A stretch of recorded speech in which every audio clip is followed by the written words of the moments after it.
Hindi ako nabigo, natagpuan ko lamang ang 10,000 na paraan na hindi gagana. Marami sa mga kabiguan sa buhay ay ang mga taong hindi namamalayan kung gaano sila kalapit sa tagumpay nang sumuko sila. Ang pinakamalaking kahinaan natin ay ang pagsuko. Ang pinakatiyak na paraan upang magtagumpay ay palaging sumubok ng isa pang beses. Dahil lang sa hindi gumana ang isang bagay ayon sa iyong pinaplano, hindi ito nangangahulugan na wala na itong silbi.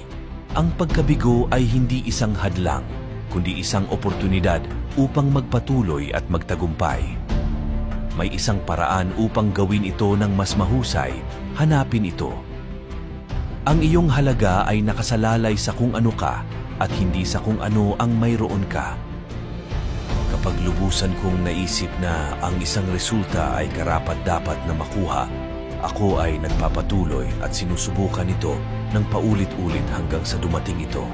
Ang bawat tagumpay ay resulta ng matinding pagsisikap at tiyaga sa pagharap ng mga hamon. Ang pagkakamali ay bahagi ng proseso ng pag-unlad. Huwag mong pigilan ang iyong sarili mula sa mga pagsubok. Ang pinakamagandang pag-iisip ay nagaganap sa katahimikan. Ang pinakamasama ay nagaganap sa kaguluhan. Ang mga pagsubok ay may layunin na magbigay daan sa atin upang lumakas at matuto. Upang makaimbento, kailangan mo ng isang mahusay na imahinasyon at isang tambak na basura. Ang kaniyang katalinuhan ay lubos niyang naisalarawan sa isang maikling pangungusap, 1% ng inspirasyon at 99% ng pawis.